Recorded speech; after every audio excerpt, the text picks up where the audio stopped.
काँग्रेसचं ईव्हीएम विरोधात आंदोलन आहे, राज्यभर आंदोलन करतात वेगवेगळे नेते। महायुतीमध्ये आम्ही सर्वांनीच जनतेचा विश्वास संपादन केला आहे आणि जनतेचा विश्वास जेव्हा आमच्यावर जनतेने टाकला तेव्हा अजूनही महाविकास आघाडी या पराभवातून बाहेर निघत नाही आणि महाविकास आघाडीचे नेते शरद पवारजी, सुप्रिया सुळे आणि सर्वांनीच म्हणजे एक राष्ट्रवादी काँग्रेस शरद पवार म्हणतात की ईव्हीएमचा दोष नाही आहे आणि दुसरीकडे काँग्रेस म्हणताय की ईव्हीएम वर खापर फोडताय। मला वाटतं हा नरेटिव्ह तयार करण्याचा भाग आहे।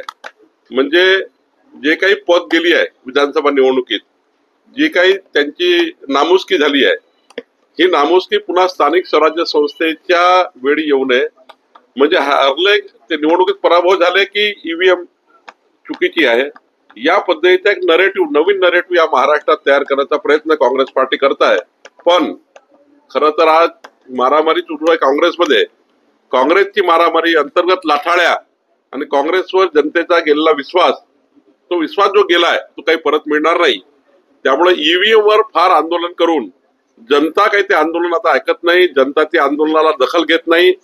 तेच नेते उभे राहतात, तेच नेते फोटो काढतात।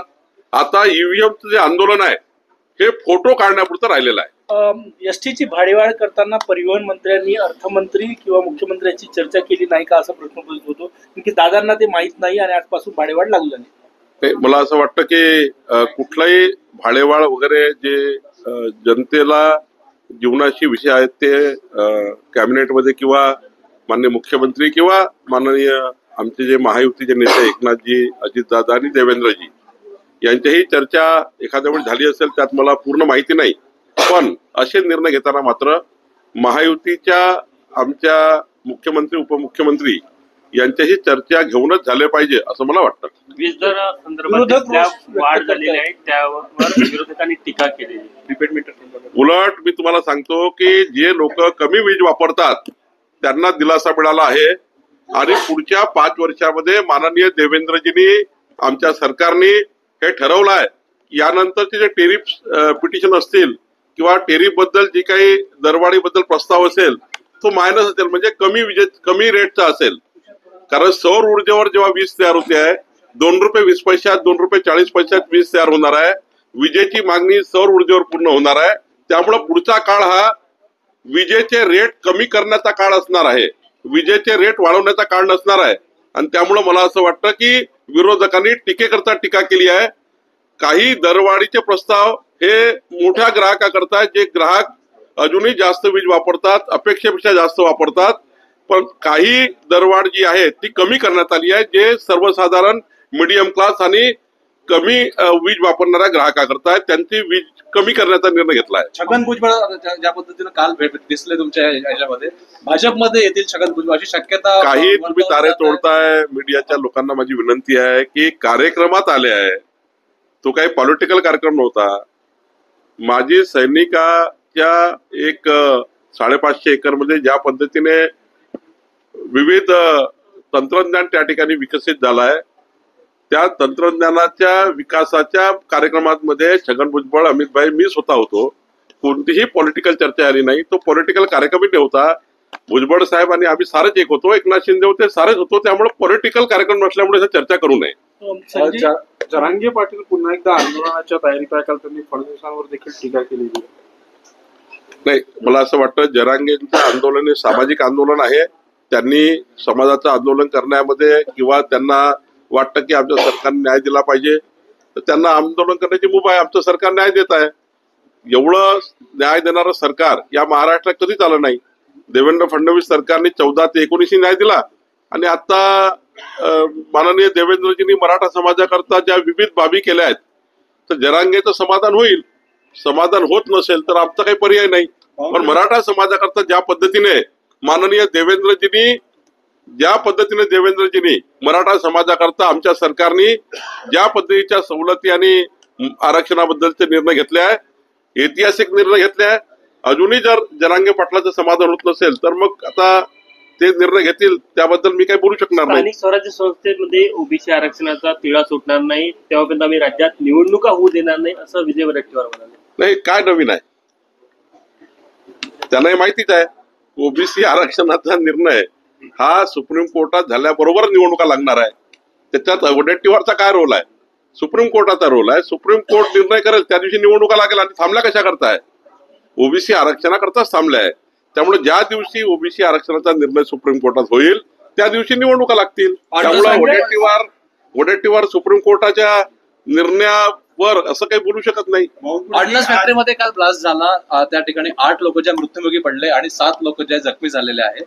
महसूल मंत्री म्हणून या घटनेकडे तुम्ही कसं बघता? नाही, यामध्ये जे काही अपघात झालाय, जो ऍक्सिडेंट झालाय, त्यामध्ये सरकारचे पूर्ण लक्ष आहे. त्या ठिकाणी संपूर्ण सरकार म्हणून जे आमचे जिल्हाधिकारी आहेत, आमचे सर्व त्या ठिकाणचे प्रांत आहे, आमचं प्रशासन आहे, पोहोचलेलं आहे.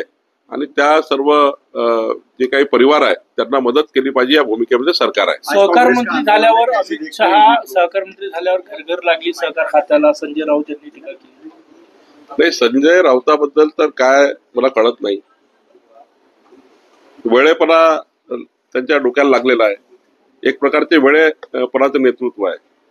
आणि संजय राऊतावर मी काही बोलू नये, कारण कालही संजय राऊत बोलले.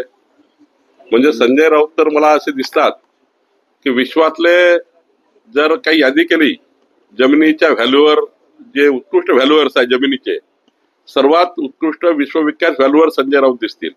काल ते म्हटले कोराडी महालक्ष्मी जगदंबा संस्थानाची 10 एकर जमीन जी अनेक वर्षापासून लीज होती, ती लीज आम्ही रिन्युअल केली सरकारकडनं मागच्या सरकारमध्ये. ते म्हणतात 600 कोटीची आहे. आता हा विश्वविख्यात व्हॅल्युअर आहे संजय राऊत, याला बक्षीस दिलं पाहिजे कोराडी मंदिरात आणून.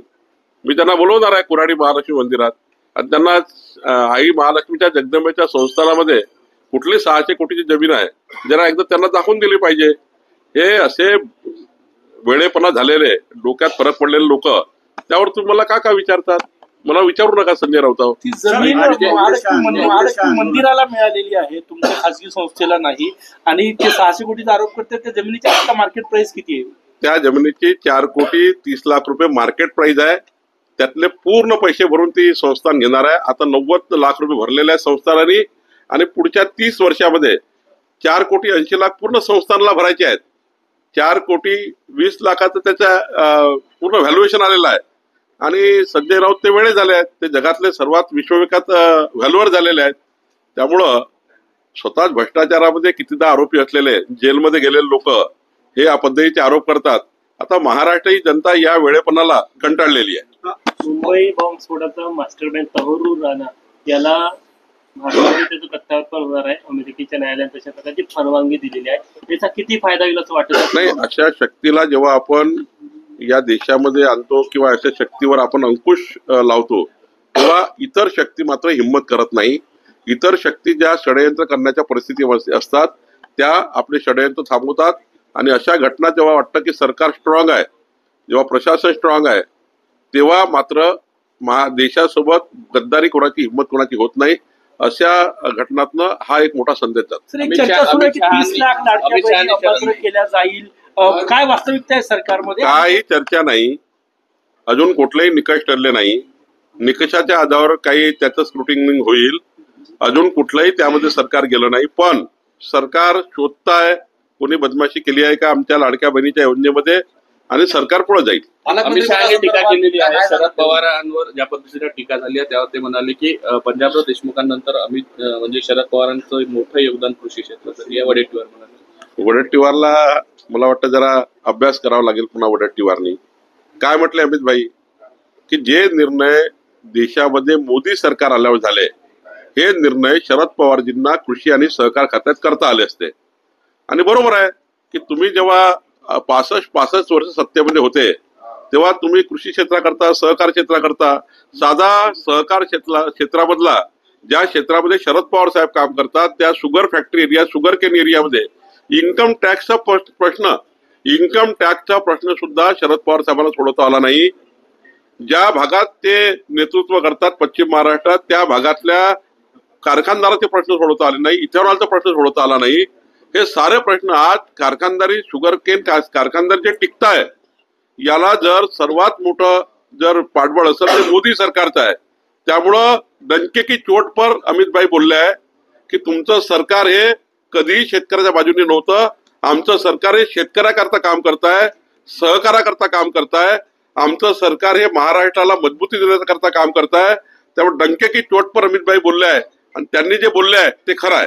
पट्टे वाटप केले आज किती लोकांना पट्टे वाटप केले? नाही, मी आता महाराष्ट्रभर एकही व्यक्ती असा राहू नये ज्यांना त्यांच्या जमिनीचं स्वामित्व मिळणार नाही. या महाराष्ट्रातल्या सर्व जमिनीवर राहणारे सर्व त्या ठिकाणी डिस्प्यूट नसलेल्या जमिनी, ज्या ठिकाणी वाद आहे, डिस्प्यूट आहे, त्या सोडून जे सरळ सरळ पट्टे वाटपाचे प्रकरण थांबले आहे, सर्वांना स्वामित्व देण्याची योजना आम्ही सुरू केलेली आहे.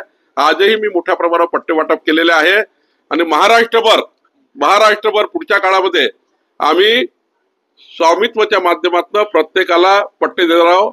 आणि एक कार्यक्रम हा महाराष्ट्राचं महसूल खातं करणार आहे. 17 सप्टेंबर ते 2 ऑक्टोबर राष्ट्रनेता ते राष्ट्रपिता, म्हणजे 17 सप्टेंबरला माननीय मोदींचा जन्मदिवस आहे. राष्ट्रनेता म्हणून आम्ही अभियान चालू करू. हे महसुली अभियान 15 दिवसाचं असणार आहे आणि राष्ट्रपिता महात्मा गांधीजी यांच्या जन्मदिवसापर्यंत, जयंतीपर्यंत राष्ट्रनेता ते राष्ट्रपिता असं मोठं महसुली अभियान या वर्षी 15 दिवस आम्ही करणार आहोत. त्या काळामध्ये आतापर्यंतच्या इतिहासामधले जेवढे प्रश्न शिल्लक राहिले आहेत, म्हणजे जेवढे काही प्रकरण शिल्लक राहिले आहेत आमच्या महसुली खात्यात, सारे प्रश्न आम्ही सोडवणार आहे. एकही प्रश्न शिल्लक राहणार नाही याची आम्ही काळजी घेणार आहोत.